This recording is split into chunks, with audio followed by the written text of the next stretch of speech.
Olá, Manuel. Posso chegar? Aqui dentro. E então, como estamos? Ó, ainda falta terminar mais uma imagem, seu Vidal, mas é coisa rápida, coisa de mais uma noite só, tá? Vem lá, Manuel, não me vá atrasar o serviço. A mercadoria tem que estar em Paraty em uma semana. Meu emissário vai zarpar para a Inglaterra. Depois só Deus sabe quando teremos outra oportunidade. Oh, confia em mim, seu Vidal, mais uma noite só, viu? Mais uma noite, mais uma noite. Eu escuto isto há 3 noites. É que eu tive uns imprevistos aí. Imprevisto chamado inércia, não é, Manuel?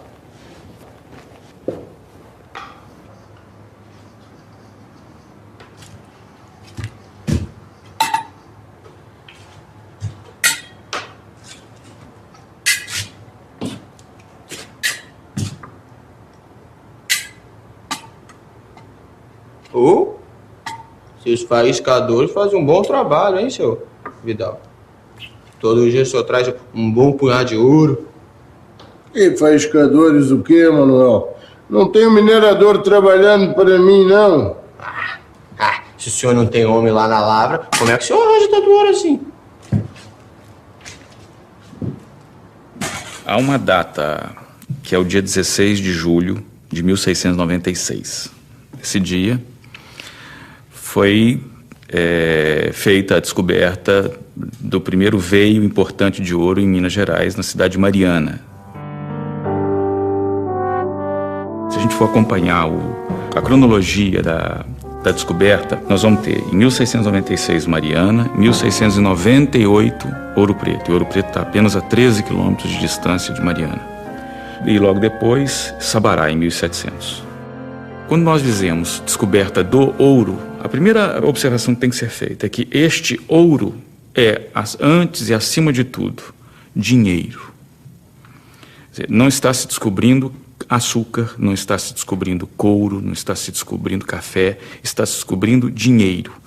Este ouro, ele sai da terra como dinheiro.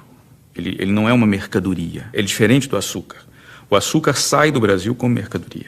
Isto é, para eu fazer dinheiro com a cana-de-açúcar, eu preciso transformar a cana em açúcar e vender este açúcar para um comerciante.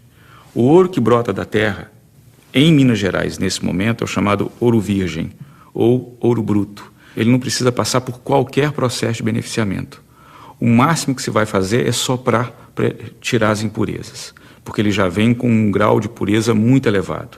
É ouro que vai variar de 19 a 23,5 quilates. Quer dizer, tomando-se aqui como base o nível máximo de 24 quilates. Quer dizer, o melhor ouro é o de Ouro Preto, ele tem 24 quilates. Quando eu ouvi falar das minas de ouro no Brasil, ainda estava em Portugal, no Minho. Mal tinha trabalho, mal tinha o que comer. Então peguei tudo que tinha, que não era muita coisa, e mudei-me cá para estas terras. Isto foi lá pelos idos de 1707. Meu plano era minerar e fazer fortuna. Então tudo correu como planejado. Coisa nenhuma, Manuel. Assim como eu tive esta ideia, um mundo de gente também teve. Você precisava ver, era todo dia gente chegando de Portugal e de outras partes deste Brasil. Todo mundo querendo disputar as lavras, muitas vezes na violência. Mas o problema mesmo foram os paulistas. Paulistas, velho? Por quê? Foram eles que descobriram o ouro e se achavam os donos da região. Não queriam dividir a fortuna com ninguém. Quando viram aquele mundaréu de gente chegando, se revoltaram. E como todo mundo sabe, os paulistas são os bandidos, uma gente facínora e libertina que não obedece a ninguém. Os emboabas, que era como os paulistas chamavam os que chegavam de fora, sofreram com as maiores maldades e humilhações. Ué, sofreram e ficaram quietos? Não, um dia cansaram de tantas ofensas e liquidaram os paulistas mais abusados, lá para os lados do Arraial Novo do Rio das Mortes. Depois disso não houve jeito, era a morte dos dois lados. O achamento de ouro no final do século XVII trazia para a América Portuguesa no mínimo uma grande novidade: a interiorização da colonização, a conquista, a ocupação efetiva desse hinterland da colônia. A colonização vinha se fazendo praticamente numa faixa litorânea que não excedia aí a 100 quilômetros. Agora temos um achamento de ouro que se dá a 400 quilômetros a partir do litoral, numa região inóspita, numa região que não havia nenhum processo de colonização. E por isso mesmo, né, o afluxo indiscriminado de pessoas é a realidade com que se depara nesse final do século XVII e início do XVIII. A descoberta do ouro em Minas Gerais atraiu levas enormes de portugueses, a ponto de, por volta de 1715 a 1720, a coroa já começar a produzir uma legislação tentando restringir a transferência de população de Portugal, principalmente do norte de Portugal, para Minas Gerais, porque o reino estava ficando despovoado. A demografia portuguesa ela tem uma característica muito curiosa. A população vinha crescendo até 1700, uma taxa pequena, mas vinha crescendo. Quando chega em 1700, a população portuguesa começa a decrescer a uma taxa de 0,2% ao ano. A população portuguesa diminui até 1730. E por quê? Porque Portugal sofre um dreno demográfico. E essas pessoas estão participando da corrida do ouro. Em termos comparativos, é só lembrar, quer dizer, uma população que no máximo chegava a 200 mil pessoas em 1700, que vai assistir a chegada de milhares de pessoas por ano.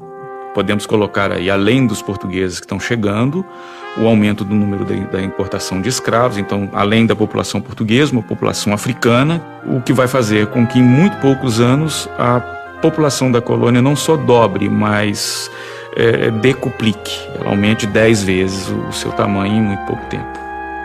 Quando vi que a coisa não ia terminar bem, desisti de minerar e pensei o seguinte: a mim não interessa quem vai ganhar esta briga, se paulista ou emboaba. Seja quem for, vai precisar de comida e de mantimentos.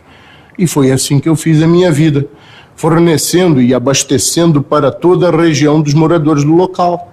Entendi. Então vendo aí sua fortuna. Não diria que tenho uma fortuna. Eu estou bem de vida, é verdade, e o que tenho conseguido com o comércio e com o trabalho das minhas negras, não posso me esquecer. Os tabuleiros das negras são mais ricos que as bateias dos negros, Manuel. Quem eram essas negras de tabuleiro? A maior parte delas eram escravas. Elas viviam o que a gente chama de um serviço por jornal, ou seja, elas trabalhavam durante a semana e, no final da semana, iam até o seu senhor e acertavam, né, um dinheiro, geralmente combinado previamente.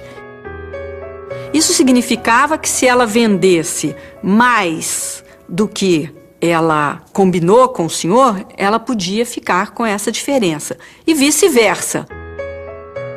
Ela precisava trabalhar muito para poder conseguir o que o senhor estabelecia. Se ela conhecia uma autonomia, ela também corria o risco de não conseguir reunir recursos suficientes para pagar ao senhor. E, diante de uma situação como essa, ela enfrentava o risco do castigo, o risco da punição, que não eram, evidentemente, punições leves. Isso acaba empurrando muitas dessas mulheres para práticas ilícitas. Uma delas, a prática da prostituição. Muitas dessas mulheres complementam o jornal, complementam o recurso prometido para o senhor através da venda dos seus corpos. Elas eram capazes de, nos momentos em que a população circundava o seu tabuleiro, no momento que ela chegava nas minas, no momento em que ela participava, por exemplo, dos batuques, ela era capaz de, através da venda dos seus produtos, congregar essa população dispersa. Portanto, o tabuleiro equilibra muito mais do que esses gêneros. O tabuleiro equilibra o bolo, equilibra a cachaça, equilibra o tabaco, equilibra essa alegria, mas ele equilibra do outro lado também um perigo social e um perigo político que essas negras são capazes de articular nessa circulação que elas faziam no território.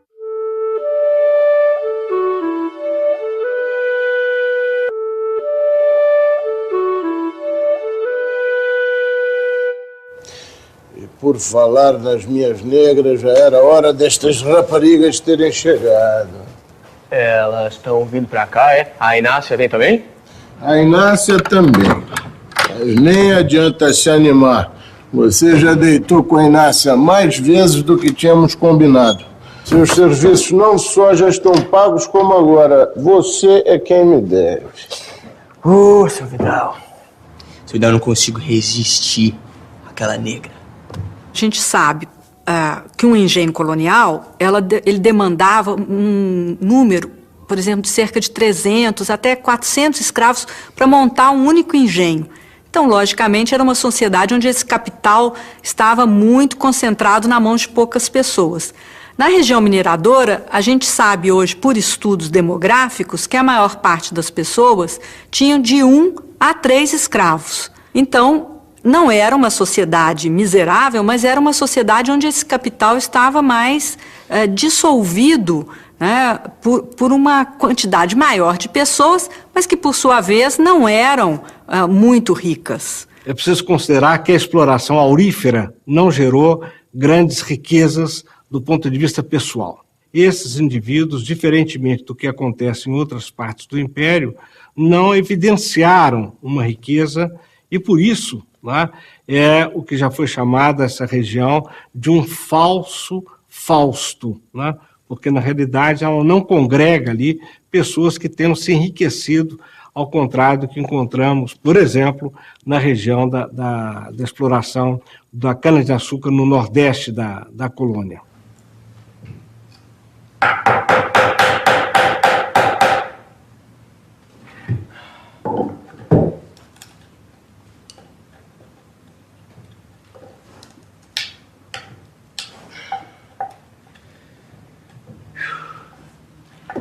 Maria Foguete, Joana Grande, finalmente. Ué, cadê a Inácia? Não veio, não? Sossega o facho, homem. Esquece a Inácia e faz o seu serviço. Só isto, Foguete. Está me parecendo pouco, hein? Joana Grande, 4 oitavas de ouro. Muito bem. Agora, Foguete, você só fez a metade do seu jornal. Então já sabe, amanhã vai ter que compensar ou então vai entrar na esbata, rapariga. Inácia, até que enfim. Já estava pensando em mandar alguém lhe buscar. Não faz uma maldade dessa, seu Vidal. Eu só estava trabalhando. Vamos, deixa-me ver se este teu atraso valeu a pena. Sabia que não ia me decepcionar. Mas é bom se preparar para uma época de vacas magras, viu, seu Vidal? Por que me diz isto? Eu ouvi uma conversa lá no Batuque de Maria Crioula. Parece que os homens estão querendo apertar o cerco. Diz que vão proibir a gente de vender quitutes, do córrego das lajes em diante. A pena vai ser prender e açoitar quem estiver vendendo. E o dono do escravo vai ter que pagar 1.000 réis. Isto é o de menos. Ouvi dizer que a Fazenda Real vai instituir as casas de fundição. Vai ficar proibido circular por aí com ouro em pó. Agora o mineiro que achar ouro vai ter que levar imediatamente à casa de fundição para converter o ouro em barra e pagar o quinto. Isso, Vidal. Isso vai atrapalhar seus negócios, hein?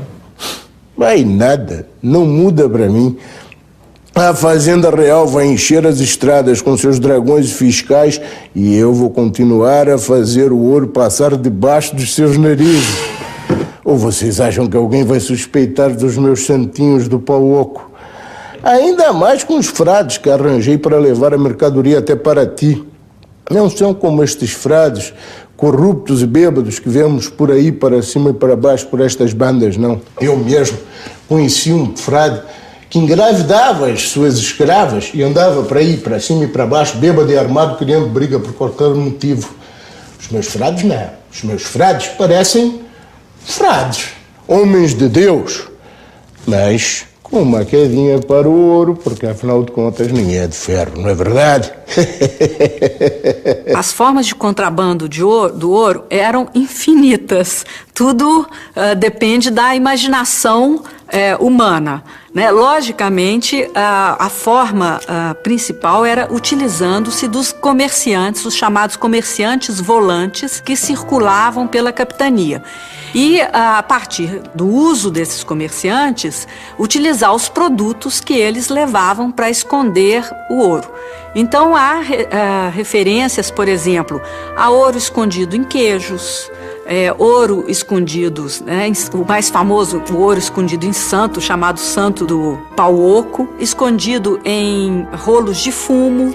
E uma coisa que é importante da gente saber é que não há, assim, um grande um navio que sai com um único contrabandista levando um carregamento inteiro de ouro. Na verdade, é o contrabando formiguinha. Eram os indivíduos que iam escondendo aquela pequena quantidade de ouro que eles podiam esconder, né? E repassavam a esses comerciantes que levavam esse ouro, então, até a Europa, onde ele, então, era vendido a preços compensadores. Há um outro impacto, isso exclusivo da região de mineração, é algo único na região das Minas, que é o próprio funcionamento da escravidão nessas regiões, que é o escravo ter um comportamento muito diferente do esperado de um escravo no Nordeste, por exemplo, numa região de produção de cana ou depois numa região de produção de café, que é o escravo participando do mercado de crédito, emprestando dinheiro a juros, o escravo tomando dinheiro a juros, o escravo tendo a sua caderneta para fazer compra em açougues, em mercados, etc., né? Um caso muito curioso é o de escravas, que são escravas e forras, que também são clientes de grandes lojas nos maiores centros mineradores. Há o caso de uma escrava, que em algum momento de sua vida certamente foi escrava, nós não sabemos se ela ainda era em 1737, 38, o da assim chamada na documentação de negra Quitéria, que adquiria na maior loja de Ouro Preto os tecidos mais luxuosos que eram vendidos nessa loja. Então não era uma senhora da alta sociedade de Ouro Preto, não era uma portuguesa recém-chegada, mas uma escrava ou uma ex-escrava que era a principal cliente dos tecidos mais luxuosos e, portanto, os mais caros vendidos nessa loja. Então esse é um outro impacto muito importante que a mineração provoca, né? Essa corrosão de certos valores que se dá aqui. Seu Vidal, o senhor pode estar aí tranquilo, mas e a gente? Se a gente não puder vender nossos quitutes nas minas, como é que a gente vai fazer para ganhar o nosso jornal? Ora, uma rapariga como você, Inácia, nunca vai te faltar um jeito de arranjar o ouro. Você acha mesmo, Manuel? Tem certeza. Você tem sempre um elogio pra mim na ponta da língua, né? Que você merece. Eu já lhe disse que seus serviços já estão pagos, Manuel. Se quiser se deitar com a Inácia, vai ter que pagar o preço. Você pode pagar meu preço, Manuel? Não importa. Manuel hoje tem muito trabalho, tem muito que fazer, está muito ocupado. Com ou sem dinheiro não vai se deitar com ninguém. Vamos, todos para fora. Todos para fora, porque vocês estão tirando a concentração de Manuel. Anda. E eu não quero mais que o senhor se distraia, viu, seu Manuel? Amanhã, bem cedo, estarei aqui com o resto do ouro e com os frades que vão me levar estes santos para Paraty. É bom que esteja tudo terminado. Estamos entendidos? Olha lá. A coroa sabia quanto de ouro estava chegando a Lisboa pelos navios e media a quantidade de quintos.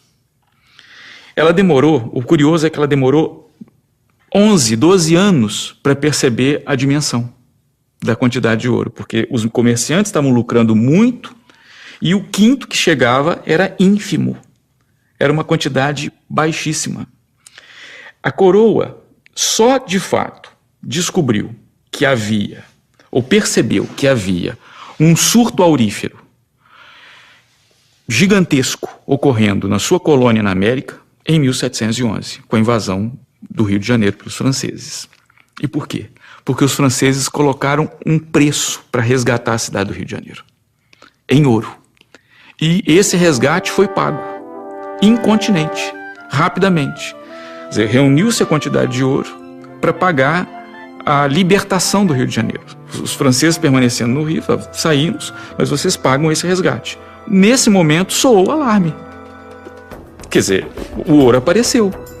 Então, a partir desse momento, começa um processo fortíssimo de centralização monárquica, um processo de centralização de poder. O que a mineração provoca? Eleva o Brasil à categoria de parte mais importante do império. O que o Brasil faz, o que a mineração faz, é deslocar o eixo de gravidade econômica do Pacífico para o Atlântico. E não por conta da exportação de ouro, que, como eu disse, não é mercadoria, mas por conta da ativação do comércio. Como é dinheiro, se quiserem usar uma imagem que é excelente para se entender. A mineração funciona da seguinte maneira: é como se eu distribuísse cartões eletrônicos para a população e as pessoas fossem tentar tirar dinheiro em caixas eletrônicos. Como se essas casas, como se essas máquinas caça-níqueis, não é? Tenta a sorte, joga a bateia. Se conseguir ouro, muito bem. Se não conseguir, tento de novo. Manuel? Manuel? Manuel?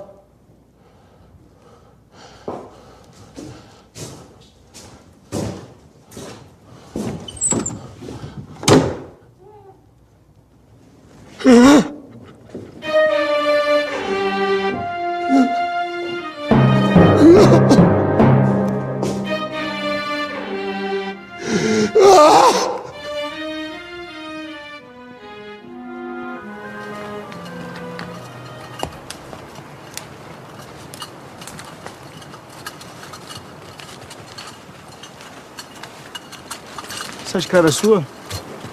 É, sim, senhor. Os documentos dela.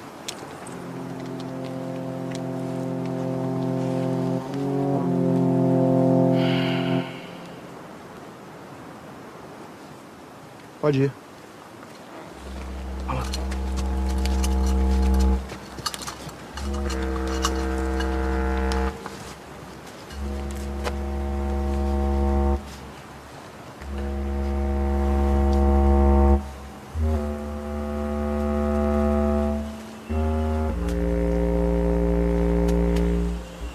A razão de ser do ouro, a razão pela qual ele vem ao mundo, é circular na economia.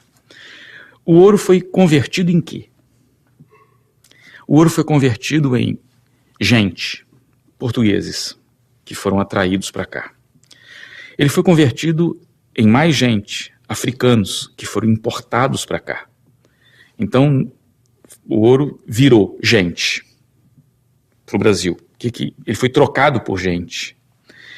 O ouro, por sua vez, foi trocado por mercadorias de verdade, ferro, tecidos, material de construção, vidro, e sustentou uma vida social que não existia no Brasil colonial. Se não produziu, se não gerou um desenvolvimento econômico, se quiserem colocar dessa forma, ou seja, não nos tornamos uma nação a mais desenvolvida do Ocidente, não foi isso.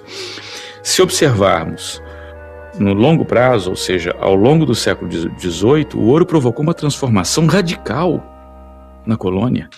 Uma coisa é o Brasil em 1700 e outra coisa completamente diferente, o Brasil em 1800.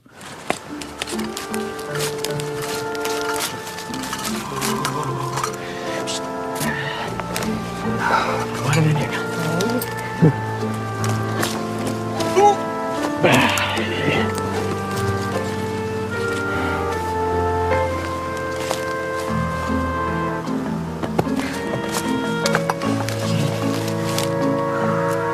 Olá.